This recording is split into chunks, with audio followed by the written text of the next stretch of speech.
And now, ladies and gentlemen, it is with pride that I invite His Excellency Arifin Tasrif, Minister of Energy and Mineral Resources, Republic of Indonesia, to deliver the SIEW opening keynote address. His Excellency, please.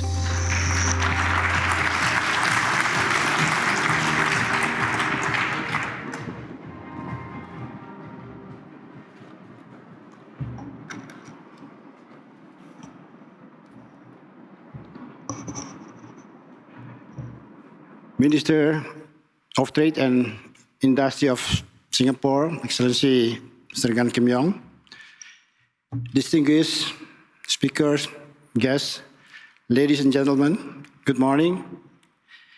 Thank you to Minister Gan for inviting us here to join the Singapore International Energy Weeks. And also thank you for the presentation, giving such a lecture about the energy transition program in Singapore. Asian members have a long history on energy cooperation. For example, Indonesia, we have plenty of gases that we share with our neighboring country and other countries. While in Kalimantan, Indonesia also importing electricity from Malaysia. There have also been agreed interconnection projects established as a part of export and import mechanisms in renewable energy among Asian members, such as between islands of Malaysia, Singapore, which has been mentioned. And of course, we look forward to extend this kind of interconnection with other Asian countries like Indonesia. Indonesia has abundant renewable energy potentials exist among Asian members. Our indications, we have about 500 to 600 gigawatt potentials, consists of solar mainly, hydro, geothermal, and also undercurrent potential, which probably will be developed later on.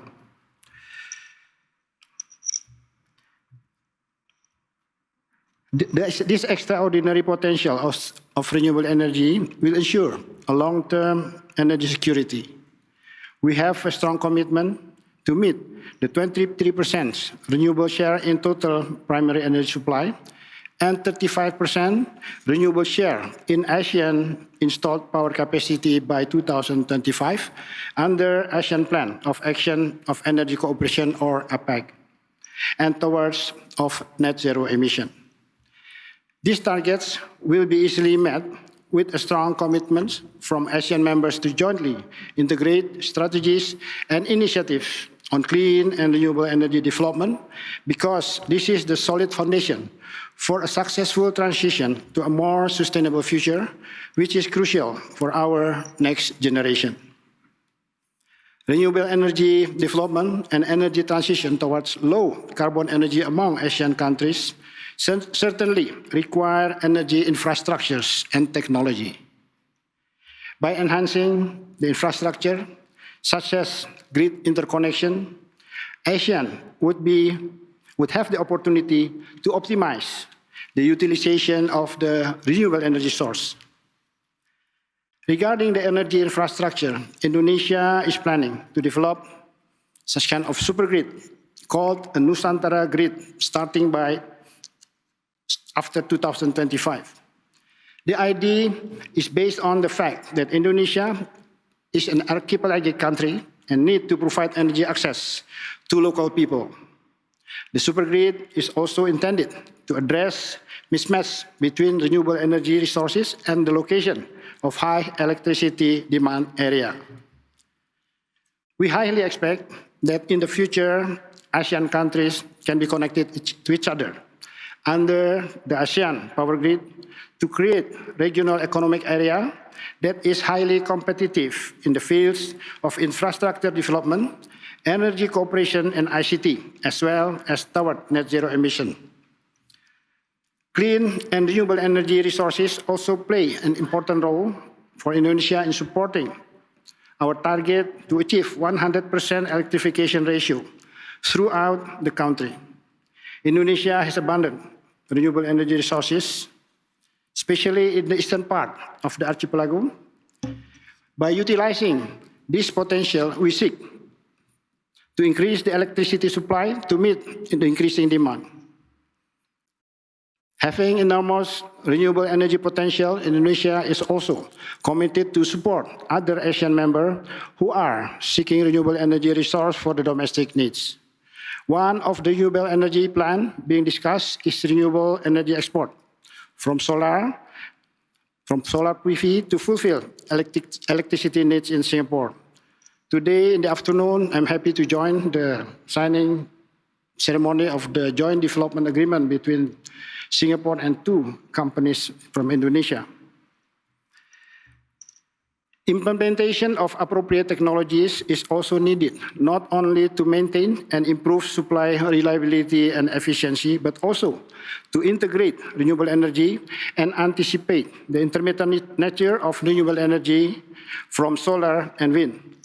Technologies needed to develop renewable energy and energies export-import among Asian members, including smart grids, smart meters, energy storage system, including the battery energy storage system.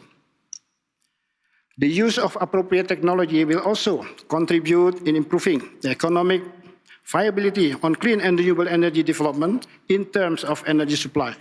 The reliability of power generation is improved by the implementation of energy efficiency that eventually affect the energy efficiency of the power generation. Technology innovation, such as smart grid system, has been the basic need of the community. The smart grid will relieve the current issues of most power generation. The implementation of sustainable energy system will support the efficient and reliable renewable energy implementation, as smart grid could analyze the electricity load and production. Currently, there are 9 smart grid projects using various smart grid technologies, such as two-way communications, smart communication, and smart microgrid and EMI. The intermittent solar power plant is eventually becoming the backbone of the national electricity system. The intermittency issue needs a storage combination or coupling system, for example, hydrogen production on pump storage during the overload production of solar PV, and it will help the electricity comparing to those using diesel, oil, and gas during the peaking. One of technology to address intermittency issue that is being implemented in Indonesia. Now we are currently developing floating solar PV, which coexists with hydropower plant.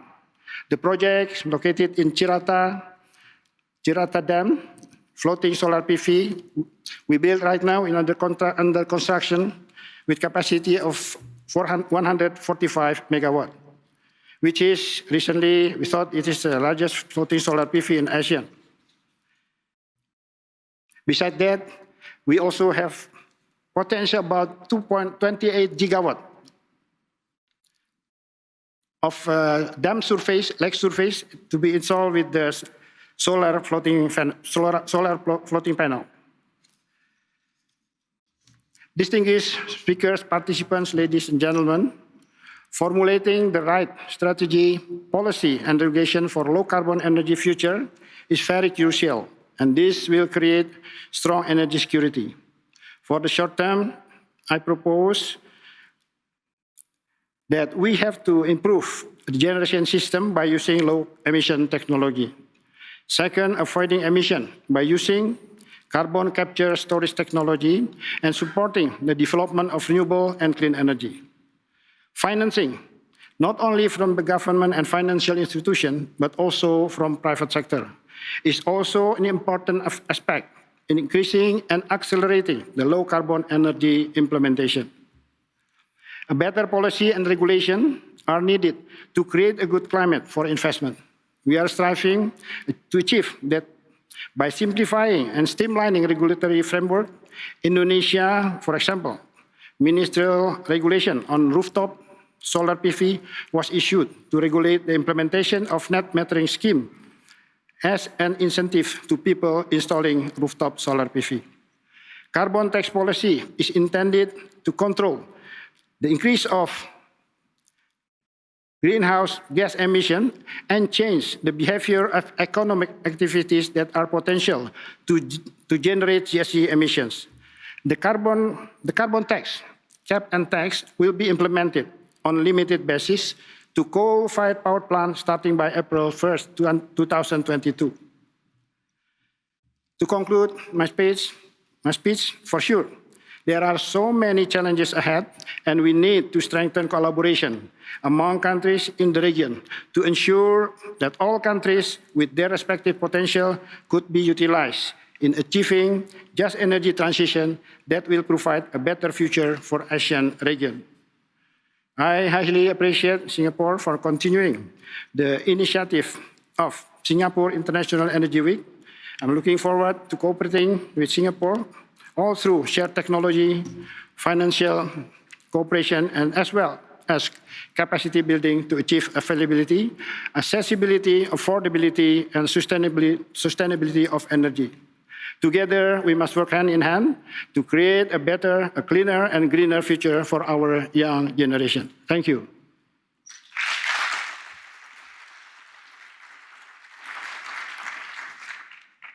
Your Excellency Arifin Tasrif, thank you very much for your sharing, sir. Thank you. Right, ladies and gentlemen, up next will be Mr. Joe Blomard, President, Low Carbon Solutions, ExxonMobil, for his keynote address. Mr. Joe Blomard, please. Let's welcome him with a round of applause, shall we?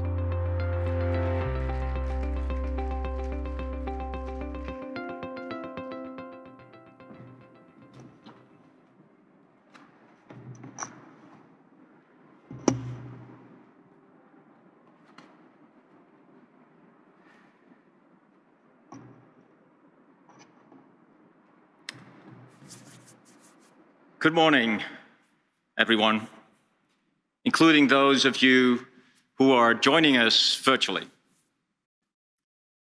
Minister for Trade and Industry, Gan Kim Yong, Minister for Manpower and Second Minister for Trade and Industry, Mr. Tan Sileng, and Minister of Energy and Mineral Resources for Indonesia, His Excellency Arifin Tasrif. Ladies and gentlemen, again, thank you. Thank you for inviting me to speak today. It's truly, for me, an honor to help kick off the Singapore International Energy Week.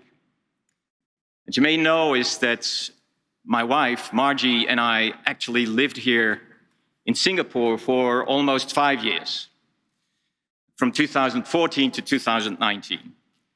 And I certainly all too well remember enjoying eating laksa at the Wisma. Actually, it's one of my favorite dishes next to soto ayam. I all too well remember, actually, I was living off Cascaden, running on my Sunday morning through Cascaden on Tanglin, Orchard Road, all the way to the Raffles Hotel and then back. I all too well remember those runs. But what I most do remember is the extraordinary mix of cultures and diversity and the harmony that has been achieved through inclusion, which made me feel, as a European Asian, really right at home. And I thank you for the hospitality that you graced us with. As I said, it is wonderful, it is really wonderful to be back, what I consider part of my home. I hope certainly that all of you, also as online, are safe and certainly also healthy in these truly unprecedented times. Now, ExxonMobil has called Singapore home since 1893, when the population was actually less than 250,000 people. Now Singapore is home to well over 5 million people. And Jurong Island is home to our largest integrated manufacturing site in the world. The products that we make, the products that our people make, are essential to modern life, especially here in Asia. Here in Asia, where it is home to 60% of the world's population and growing. As living standards have increased over the years, so has the need for energy, so has the need for products that support modern life, to build homes and industries, to move goods and people. That increased energy use has come along with increased emissions. I think we all can agree that we need to transition to a lower emission energy system. And that agreement was expressed by countries that signed the Paris Accord, saying they will do their part to reduce emissions. ExxonMobil wants to do its part, must do its part, and will do its part. We have supported the Paris Accord since its inception. And earlier this year, we launched the low carbon solutions business that I have the privilege to lead. We're focusing on the broad deployment of lower emission technologies, such as hydrogen, such as advanced biofuels, and the topic of my remarks today, carbon capture and sequestration.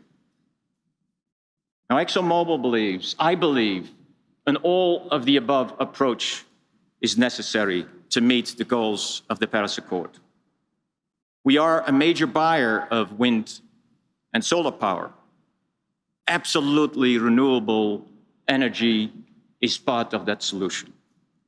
We make lubricants to literally make the world go around, including the wind turbines. And we're in hydrogen, which is especially promising, as some of the previous speakers already mentioned. I'll talk a bit more about hydrogen in a few moments. But let me first talk about the initial focus of ExxonMobil low-carbon solutions, and that is carbon capture and sequestration. It's not a new technology, certainly not.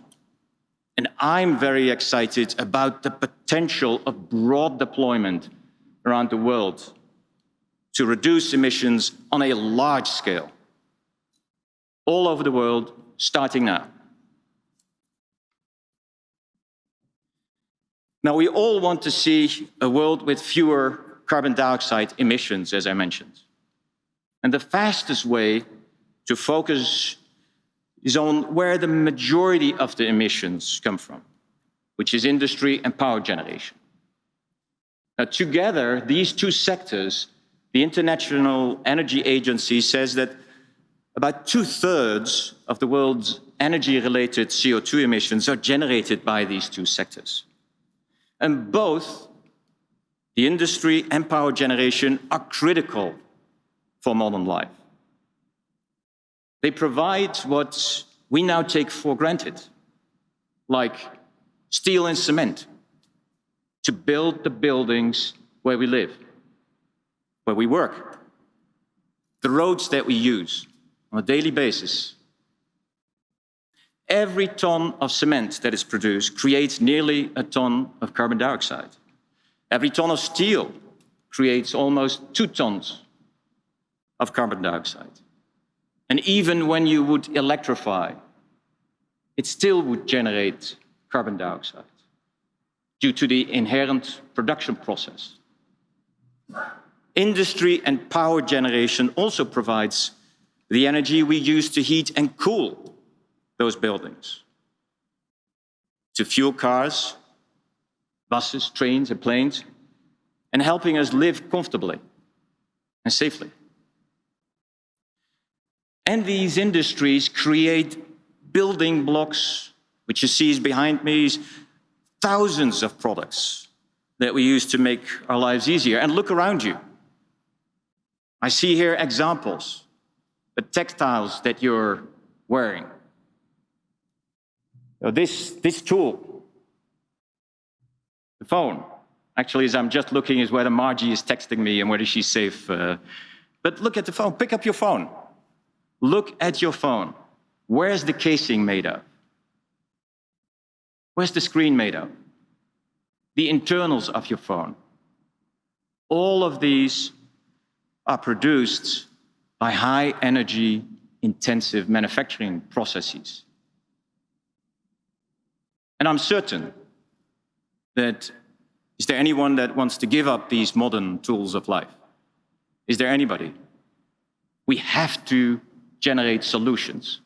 We have to generate solutions. I'll put my phone now down, and no doubt there's interesting information on your phone, but I know as I'm not that interesting to listen to, but with the world population expected to grow to more than 9 billion people by 2050, over 2 billion people, we are going to be using more of those products, not less. And carbon capture and sequestration can help significantly reduce these emissions that result from making these products. And it can be done so now. Now, I mentioned hydrogen earlier, and hydrogen produces no carbon dioxide at its points of use, as you well know. As when you combust it, it generates water. So it has the potential to play a very significant role in a low-carbon energy system.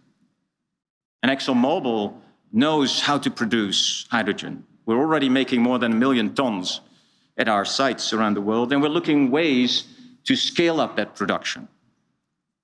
But in most cases today, the processes that produce this hydrogen creates carbon dioxide as a byproduct. Adding carbon capture and sequestration could enable widespread production of low carbon intensity hydrogen at competitive costs and help reduce emissions associated with some of these industrial processes, including, in certain locations, power generation and even transportation. Now, as I said, carbon capture and sequestration is not a new technology. Our industry is applying this technology all over the world, but we can do more. And ExxonMobil has been capturing and storing carbon dioxide for decades. In fact, we've captured more human-made CO2 than any other company and are amongst the leaders in transporting and storing carbon dioxide. We're advancing several opportunities around the world and in places where heavy industrial activity and high emissions coincide. And for example, we've announced a project in Canada that would use carbon capture and sequestration in the production of renewable fuels made from canola. In Europe, we're part of the Acorn project, we're part of the Antwerp at Sea project, we're part of the Portos project. And we have an equity interest in projects like in Qatar, in Australia. And you may have seen is that recently we signed a memorandum of understanding with Rosneft to look at the potential to deploy lower carbon energy technologies in Russia. And in the United States, we're moving forward with a final investment decision to expand our carbon capture operations at LaBarge, Wyoming, a large facility that produces helium, a critical mineral. And we're moving ahead with a concept for Houston, Texas, which happens to be also my home now, which is part of the largest industrial centers in the world. Now, speaking of Houston, Houston is blessed to be located nearby world-class carbon dioxide storage reservoirs. It is estimated that the US Gulf Coast could store upward of 500 billion tons of carbon dioxide. That is enough to hold all of the emissions generated across the United States for more than 1 century.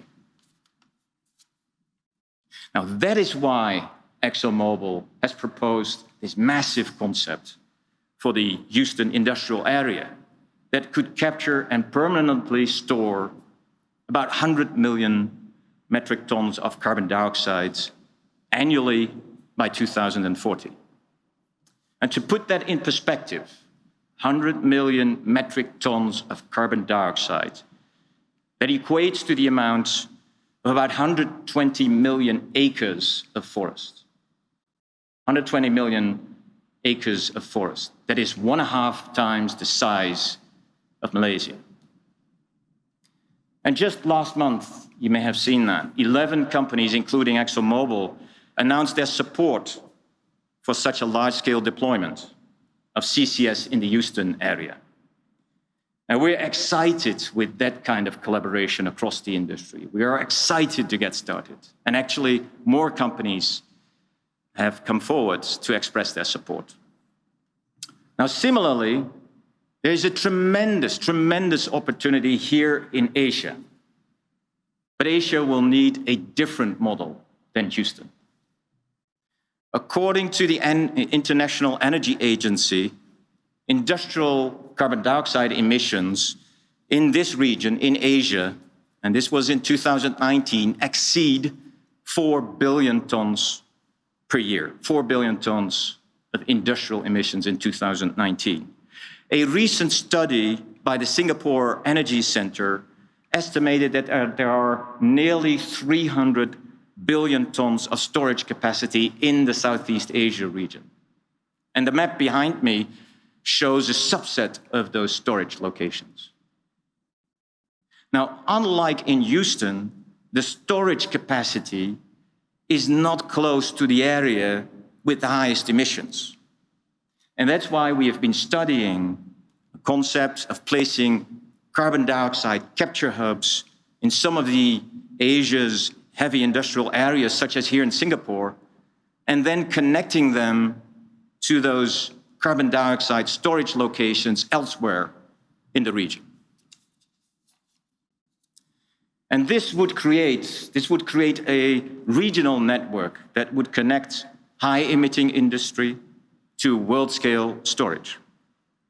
And I believe that such a network, with the potential for many users, could have significant impact on regional emissions and could be a model for other parts in the world. It would enable Southeast Asia to continue along its economic development path, to provide energy, affordable energy, and products that support modern life, whilst also addressing climate change concerns. Now, ExxonMobil is very interested in working with governments and like-minded companies in Southeast Asia to turn this idea into reality. When industry, when nations and communities work together, we can really make an impact. And we could do that together now. Climate change doesn't obviously stop at the country borders. So it is important that this collaboration takes place. No one company, no one country can do this alone. It's going to take collaboration. Collaboration with industry, collaboration with governments, private sector, government investment, new policies, new regulations, and community support. It is an all of industry, an all of government approach. Now, in support of this concept, ExxonMobil has begun several low-carbon initiatives around the region. And let me highlight just a few, what we are particularly doing here in Singapore. We're a founding member of the Singapore Energy Center, which was announced at this very event 3 years ago. And we've made an initial 5-year commitment of $10 million US. And to date, the Singapore Energy Center has advanced almost 20 research and development projects focusing on developing technologies to reduce emissions, modeling studies to understand energy pathways. And I've already mentioned that the chart that I showed before was one of the results of one of those projects. Study identifying significant storage potential in depleted oil and gas fields and saline formations. We're now working with some of the countries identified in that study to progress potential storage locations. And just 2 weeks ago, a new research agreement was signed with the Energy Center that will expand the ability to work with researchers at the National University of Singapore, Nanyang Technology University, and the Agency for Science, Technology and Research, better known as A*STAR, Singapore's national labs. And I was very pleased to hear Minister Gan's recent announcement of the winners of Singapore's low-carbon energy research open grant call. Several of the winning projects are focused on potential solutions that are closely aligned with the Energy Center's activities. Now, beyond working with the Energy Center, we're also discussing with others in the industry to further progress the potential for large-scale carbon capture and sequestration projects in the region. And I believe that these discussions will lead to concrete emission reductions in Southeast Asia. But none of that will happen without supportive governments. I believe a transparent price on carbon is the most effective way to reduce emissions at lowest cost to society. Carbon markets and pricing can be powerful tools in reducing emissions, encouraging the development of low-carbon technologies.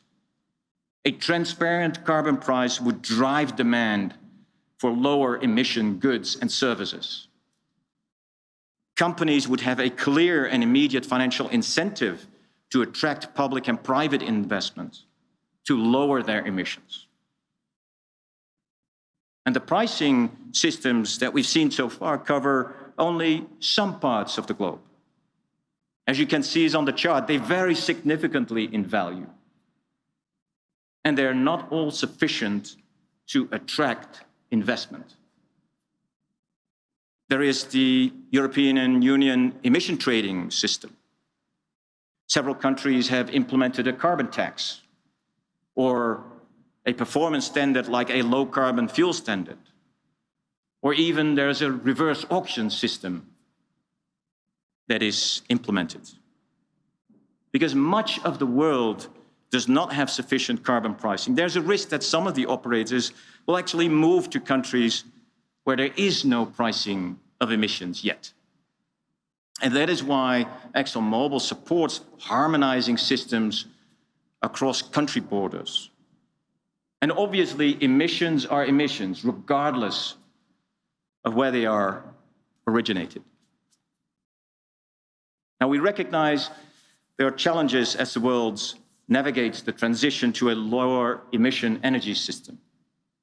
Many more discussions at venues such as these ones are needed as we work towards the long-term solutions to mitigate the risk of climate change. However, in the short term, solutions like carbon capture and storage can make an immediate impact, are an essential part of the solutions. It is not a matter of one or the other. It's a matter of all solutions. So we look forward to collaboration, building new relationships, working with policymakers, industry leaders, and communities to ensure that this region continues to thrive, supported by low-carbon energy and products that support modern life, now and well into the future. Thank you. Thank you very much, Joe, for your sharing. We invite you to remain on stage for the panel discussion. Certainly hope you get to do your run in Singapore, and when you have your laksa, I'll join you. This time, only the laksa. It's just the laksa. Okay, I'll join you for that one. And now, ladies and gentlemen, we have in our panel discussion, we'd like to invite back on stage His Excellency Arifin Tasrif, Minister of Energy and Mineral Resources, Republic of Indonesia.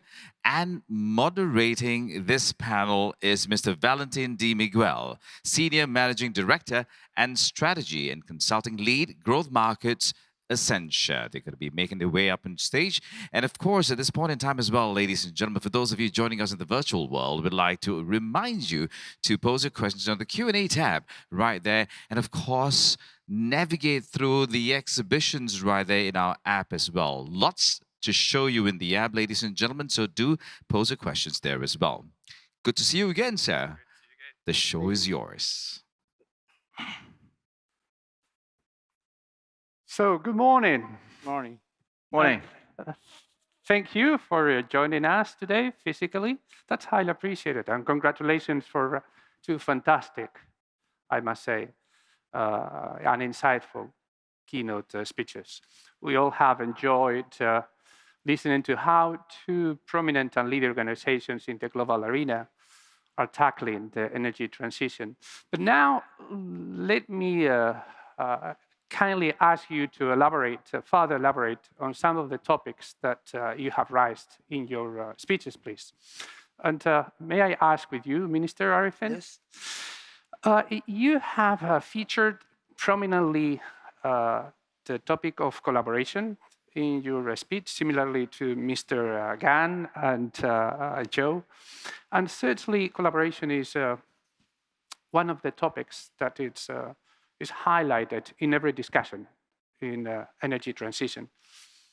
Perhaps globally, the 100 billion pledge made by developed economies at United Nations Climate Summit in Copenhagen is a good example. But in Indonesia, your own government has set different targets for greenhouse gases emissions reduction, depending on whether you have or not international collaboration. So since this is so pervasive and prominent, what do you think should be done and can be done in order to foster collaboration in the energy transition space, Minister? Well, I think global already agreed to reduce the emission, and then Indonesia is part of it. Well, we have the resources, Yeah. but we need other things, yeah, in order to allow us to realize the program and the target itself. So collaboration is very important because every party, they can contribute what is their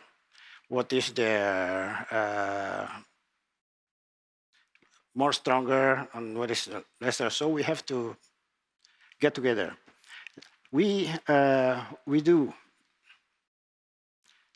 the identification, for instance, for the transition of the energy itself, our resources, and then there's you know that our country is an archipelagic country. The resources of the clean renewable energy is spread all over the countries. How we can utilize it? So we need such kind of collaboration, yeah, with the country which have the technologies, yeah, the experience, and also have some other supportive matter. We just listened the presentation from ExxonMobil, yeah, that they very experienced in capturing the emission of carbon. We, Indonesia, we are producing oil and gas as our base, as our source and our energy. So in these kind of things, this carbon capture sequestration is very, very important. So yeah, we look forward to collaborate again together, yeah, in order to utilize the resources. Our reservoir is quite big, as it was mentioned in the pictures before, so we can utilize it. We assume there are 1.5 gigatons of potential CO2. So in order to make the collaboration more attractive, we have to do such a thing. For instance, we have to improve our regulations. Yeah, make the cooperation becoming more easy. Yeah, simplify the licenses, something like that. And then we have to also to educate people, yeah, to be understand more, you know, how important the collaboration in order to achieve the national target. Yeah. Thank you. That's very clear and very helpful. And Joe, oh, by the way, let me volunteer myself for the Laksa trip as well. You have also featured collaboration very prominently and commented on the initiatives in Singapore, Asia, and beyond. That perhaps the Houston Ship Channel carbon capture hub experience is a very prominent one, with more than 100 billion investment commitment from all sorts of organizations, as you said. So with your broad experience in the collaboration space and from the private sector view, what you think are the key areas of focus, the success factors? What are the incentives that perhaps need to be put in place in order to foster the collaboration that Minister Arifin was describing? Yeah, Valentin, it's a very appropriate question. Obviously, it's collaboration. And let me maybe talk about three collaborations that particularly I think of. So one is the industry, collaboration across the industry. And a few focus areas that I could think of is, one is, of course, this is like a common interest infrastructure that needs to be developed.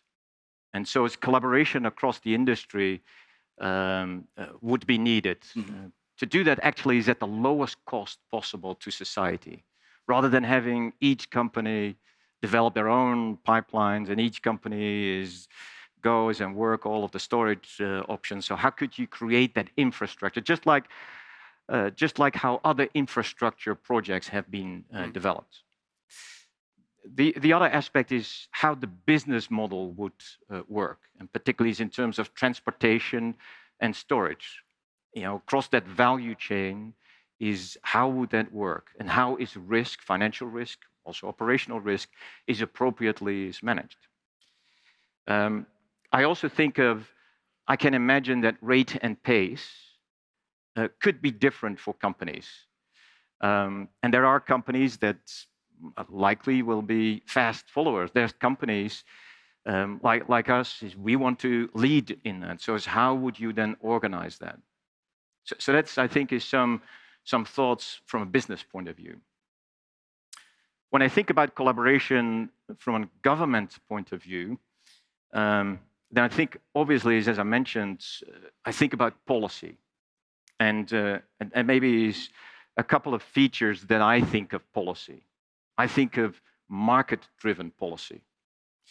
I think of policy that is durable, such that you can attract these public and private investments. These are significant investments, and so durability is essential.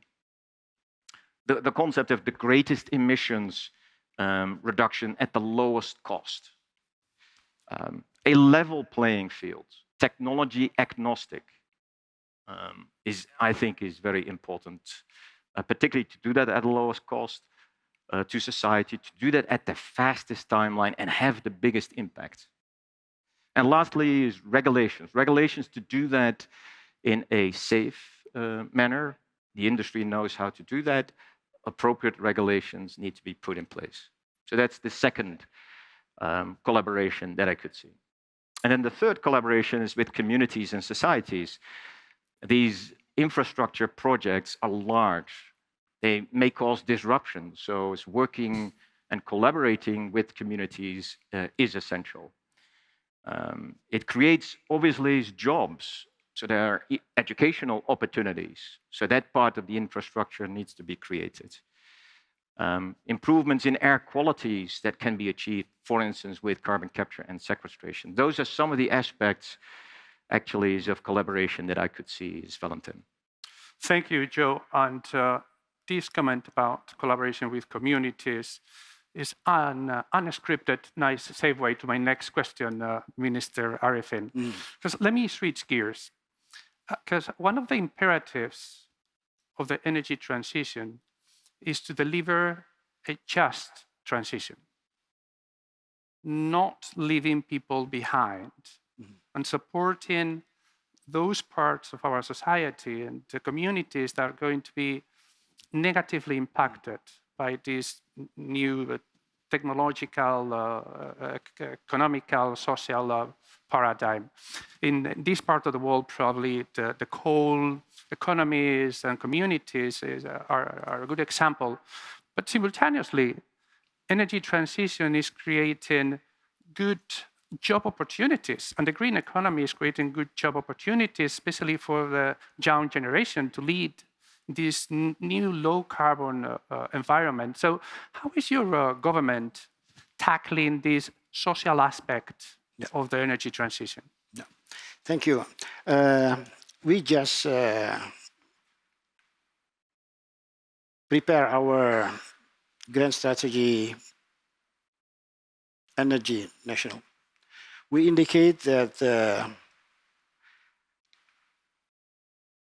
there are some steps that we have to take care. As you know that right now, our electricity supply was dominated by fossil, mostly from coal, more than 60%. So we do the study how to reduce, and then how to phase it out, and then how we accommodate the people who are living in there. Our experience before in the oil and gas, because before we enter the coal era, we are in the oil gas sectors. So in these oil and gas sectors, we are successfully bring the economic level of the people coming up, so they can give a good education to the children. But the impact to the environment is not comparable with the coal. We have millions hectares of coal. So what we do right now is how to reclaim the ex-coal mining. How we plant the valuable plantation over there, and then give the people who live there the opportunity to enjoy the things. But I think this is probably not enough. We have to do more things. We think to build such kind of water reservoir over there. Then, we install the solar PV, and then give the local people how to they can run it. At the other side, the opportunity to develop the renewable energy is very big, because it creates new job, big job. Not only from the from the sector of power generation itself, but also the infrastructures. Yes. And then it goes bigger in the futures. So there is also a potential, for the ex-worker. We still have the energy to work, to be educated, and then we move there. For instance, the land, ex the coal itself, we can plant such kind of biomass, something like that. So biomass is renewable. They can people who works in the ex mine can take advantage on it. So this is what is in our recent planning right now, but we have to make it more deeper study on it. We have to make a quantitative calculation, in order to assure, the phasing out of the coal power plant will not give such kind of big impact to the social life. We are happy to listen the prospect of carbon capture sequestration. We can also combine this method. Absolutely. Thanks very much. And Joe, talking about carbon capture and sequestration, it's not difficult to be impressed with ExxonMobil's commitments. Having captured 40%, I think, of all the human-made CO2 that's been captured. You mentioned more than any other organization in the world, positioned ExxonMobil extremely well to develop and scale up CCS.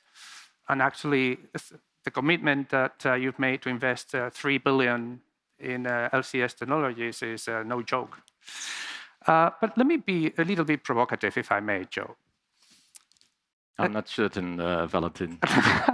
I'm going to the Dutch part of you. Okay. Can the world meet the climate targets without carbon capture and sequestration?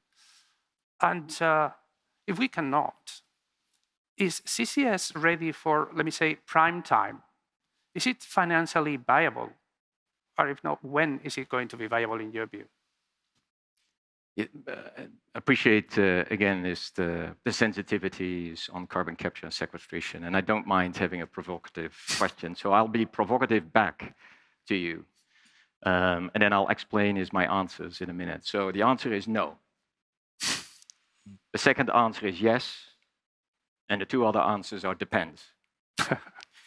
So first of all is the no answer. And as I mentioned already before, these hard to decarbonize sectors, and I'm somebody that loves chemistry and engineering. And yes, you can electrify on some of the processes. I believe that will be challenging, but inherent in some of these production processes, there will be carbon dioxide generated. So that's why I believe in these critical sectors that underpin society, you will have to have carbon capture and sequestration. Now, my view is but I think the International Energy Agency came out in its roadmaps how critical actually CCS is. The IPCC also stated that in all of the emission reduction scenarios, CCS plays a critical role. Columbia University, Global Center for Energy, has stated CCS as a critical solution. And then a few weeks ago is actually the Florence School of Regulations in Europe mentioned that for some sectors, achieving net zero without CCS will not be feasible. There's a body of work that says CCS is a critical tool. Now, in terms of its readiness, it is ready. It is being applied already for many years.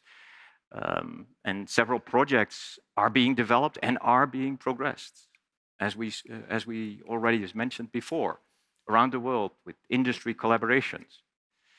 And I think it's the broad deployment that is the challenge, not the technology itself. The industry knows how to do that. Now, in terms of financially and the timing, I mentioned it depends. Financially, is as I already mentioned in the chart, and you've seen sort of the wide-ranging policies and values, and which is critical actually, is to drive the demand for lower carbon intensity products that helps actually support investment. I think that is so critical. I think that is one of the key aspects that needs to be addressed.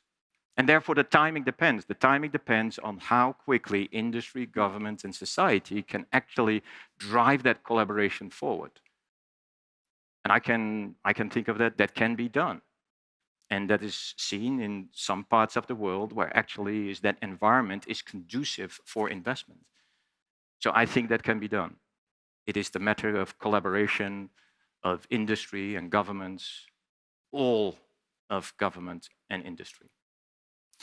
Thank you. So, Minister Arife and Joe, thanks very much for your, again, insightful words.